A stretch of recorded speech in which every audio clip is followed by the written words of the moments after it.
Le second prix que l'on remet, c'est éthique et réflexion. Alors on a deux prix. Un prix spécial, on va en parler après la remise du prix par Alain Cordier qui va me rejoindre. Avant qu'Alain ne vienne me rejoindre, en tous les cas pendant qu'il vienne me rejoindre, je rends un hommage aussi à l'équipe que tu as évoquée, c'est-à-dire Eric Fiat, qui s'est trouvé maintenant renforcé dans son approche avec Corinne Pelluchon.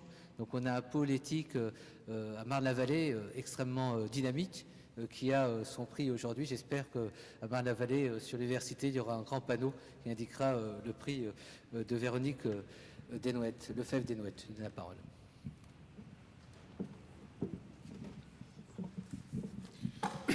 Merci Emmanuel.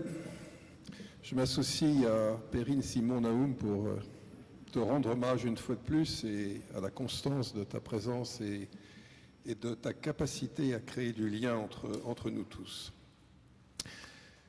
Chers amis, ce soir, je commencerai par citer Raphaël Esrahi, que je veux saluer ici tout particulièrement avec un immense merci, parce qu'il nous enjoint de prendre garde, je le cite, que dans notre monde pluriel, les crispations identitaires qui vont en se renforçant ne deviennent un facteur de division, si ce n'est de rupture.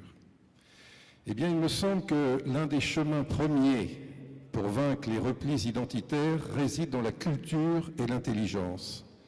L'ignorance rend vulnérable à l'extrémisme et à la manipulation. Voilà pourquoi il est très bon ce soir, après l'avoir écouté, et puiser une fois de plus dans son talent pédagogique et dans sa réflexion tant de lumière. Voilà pourquoi il est très bon ce soir de saluer Lionel Nakache, pour qui, dit-il, l'étude est le sens premier de son existence.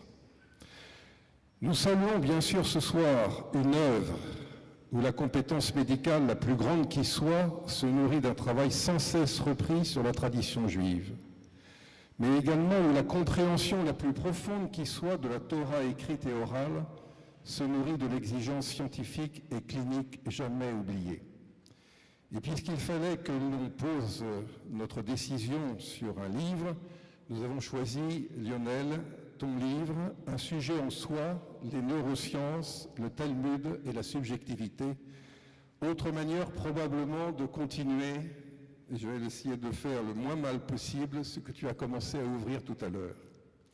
Parce que nous avons ressenti un bonheur, le bonheur du lecteur quand les pages d'un livre qu'il découvre l'enseignent et lui donnent envie d'aller encore et toujours plus loin.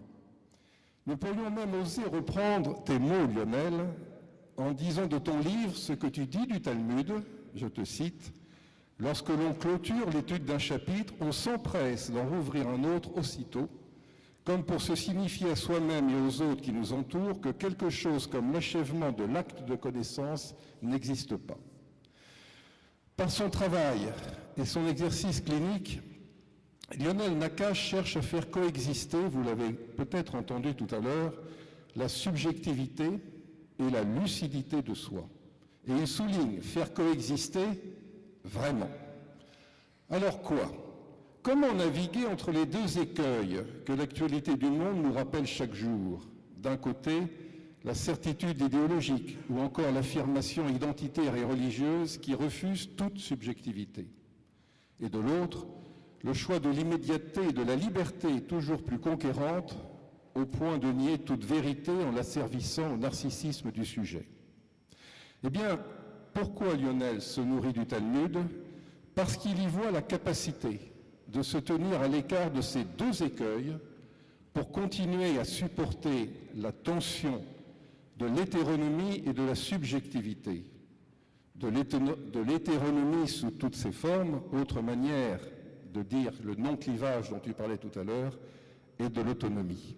Et je cite Lionel, « Cette tension féconde entre le sujet et la loi n'est pas négociable. » Et lisant cela, j'ai en tête ce que disait Lévinas dès 1934, lorsqu'il rappelait que le nazisme était le signe d'une société où l'homme se complaît dans sa liberté et ne se compromet définitivement avec aucune vérité.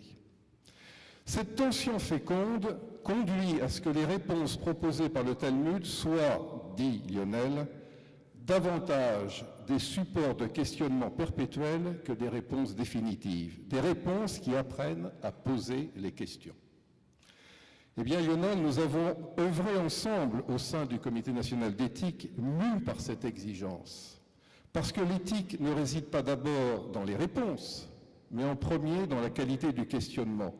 Parce que la vérité surgit de l'inquiétude éthique, de l'impossible quiétude du savoir, du vouloir et du pouvoir. Lévinas nous enseignait par ses leçons talmudiques. Alors, je vous invite à lire les commentaires du Talmud qu'à son tour, Lionel Nakache nous propose. Ils enseignent à mieux reconnaître, par exemple, que solliciter la miséricorde divine peut et doit se faire sans abandonner une seule once de sa liberté et de ses responsabilités. Ce qui conduit le neurologue qu'est Lionel à énoncer ceci, je le cite, « La croyance en quelque chose revient toujours à projeter à partir de soi une propriété, la solution, une certaine lucidité quant aux limites inhérentes à notre fonctionnement mental. » Je voudrais également, en lisant ces commentaires, recevoir le sentiment jubilatoire du commentateur si bien informé de la neuropsychologie.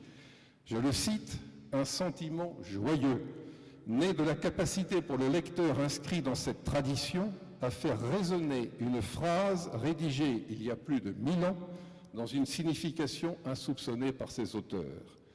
C'est que Lionel montre comment le Talmud aide à comprendre que l'essence profonde de la subjectivité réside dans son irréductible distance au réel, ou pour parler un peu plus scientifiquement, parce qu'il met au jour la perception de ce qu'aujourd'hui on commence à explorer, les processus perceptifs interprétatifs.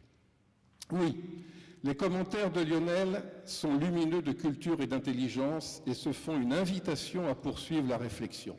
Parce que la quête est de parvenir, je le cite, à fonctionner en être qui a choisi ce en quoi il croit et qui peut ainsi se libérer des zones aveugles de son fonctionnement, en gros en exerçant sa pensée critique. Mais je n'oublie pas que Lionel Nakache est un clinicien. Par l'observation et la palpation, le clinicien dialogue avec la vérité de la condition humaine, on vient de l'entendre. Et parfois, pour ne pas dire toujours, la rencontre en ses confins, là où l'ineffable met au jour un sens dans l'impossible du possible. Surgit alors un travail très puissant, tout autant qu'émouvant, pour essayer de traverser la nuit de l'existence et l'épreuve physique et spirituelle du fardeau d'une maladie dont certains n'ont pu être soulagés. Nuit que Lionel Nakache définit alors par la difficulté de vivre en toute lucidité. Surgit alors cette affirmation décisive, je le cite, « Si je devais identifier la propriété du Talmud qui le rend si précieux à mes yeux, je crois que je parlerai de son apologie de la lucidité sur ce qu'est la vie et sur la manière dont nous, les humains, et pas seulement les juifs, l'abordons. Ce que le clinicien puise dans le Talmud, en tout cas ce que j'en ai compris, réside en ceci, que s'il s'agit de ne jamais renoncer à une signification de la souffrance, ni même au questionnement de cette signification, il s'agit d'abord de les situer hors d'atteinte. Je cite Lionel, « croire et interpréter, d'accord, mais alors quelque chose de non représentable, ce qui permet de garantir, de mettre à distance, contre toutes ces autres interprétations possibles de la souffrance qui relèvent d'une vision nécessairement partiale, voire d'une certaine violence.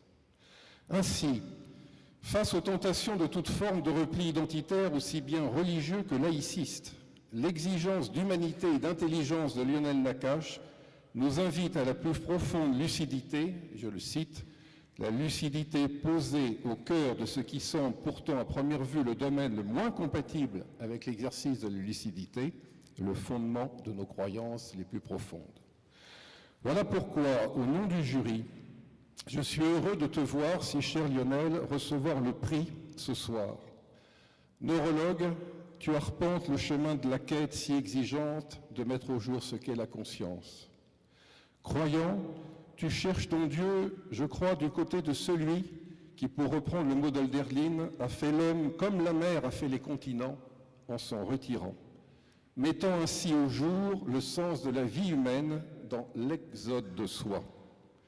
Vois-tu, Lionel, j'ai compris ce délogement. avec ce mot de Lévinas, la vocation médicale de l'homme, qui invite à n'être jamais quitte du blessé de la vie. Médecin, tu mets au jour, quand d'autres, tu l'as rappelé tout à l'heure, parlent de performance en oubliant toute finalité, tu mets au jour, je te cite, qu'un être humain dont l'esprit est endommagé, dénaturé, voire annihilé par les 1001 contingences que l'on connaît, n'est pas pour autant privé d'une once de son humanité. Ce soir, vibre donc en nous comme une invitation à chercher le sens de l'humain dans l'impossibilité de passer son chemin lorsqu'il s'agit de solitude, de souffrance, de vulnérabilité, de fragilité extrême. Voilà, c'est cette lumière-là qui révèle notre condition humaine, c'est cette lumière décisive que nous recevons par toi, Lionel, ce soir.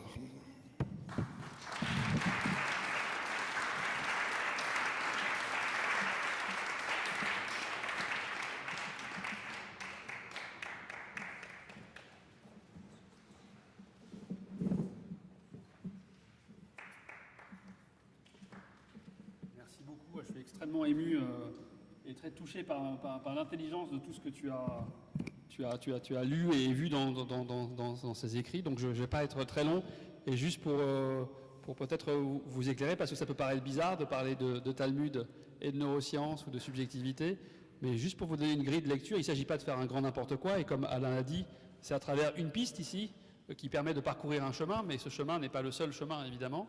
Et le point de départ pour moi était ça, dans ce livre-là. Et je suis d'autant plus content que c'est un livre qui me tient à cœur pour plusieurs raisons. Et ce n'est pas un livre qui a vocation particulièrement à être très lu non plus, parce qu'il demande un effort aussi de rentrer dans un univers. Le point de départ, c'est quoi? C'est que quand, comme chercheur et neurologue, vous vous intéressez à la conscience, ça vous amène immédiatement à une sorte de problème de bonne distance, de trouver la bonne distance avec le phénomène que vous étudiez. Pourquoi?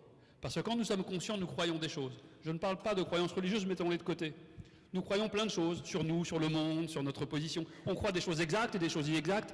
À la limite, on peut poser cette question, hein. Mais quoi qu'il en soit, on croit des choses qui font sens pour nous. Donc quand vous vous intéressez à la conscience, vous êtes à l'extérieur d'un individu, vous le questionnez, vous essayez de l'observer, de l'étudier, de voir de quoi se nourrit sa conscience, de quoi elle est constituée, et vous avez deux fautes professionnelles. Faute numéro 1, c'est de vous dire, c'est ce qu'il croit lui, et ce qu'il croit lui, en fait, ça n'intéresse d'une certaine façon que lui.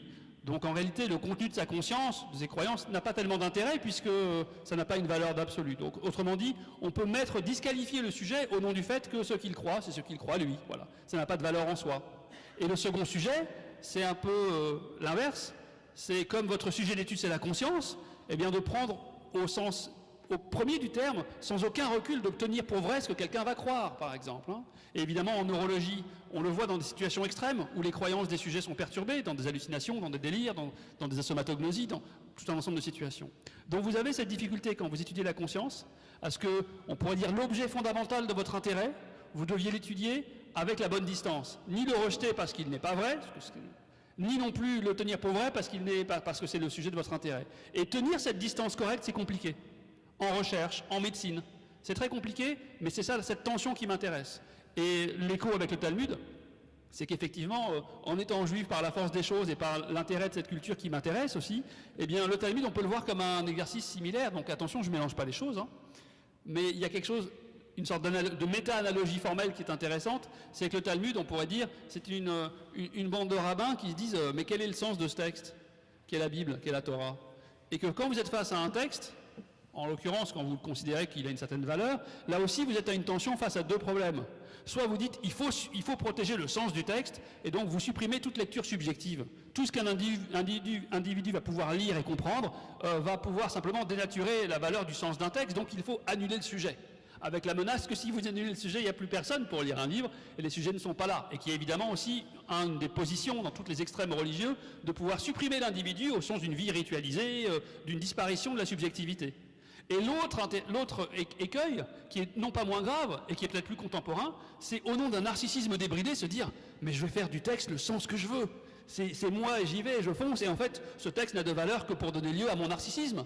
Et qui est aussi une autre chose, on a déjà tué l'auteur, les rabbins du Talmud ont déjà tué l'auteur du livre, mais alors du coup on tue même le sens possible d'un livre. Et donc vous voyez que là, en tout cas avec ma paire de lunettes, il y avait une tension similaire, c'est face à un texte, trouver la bonne distance.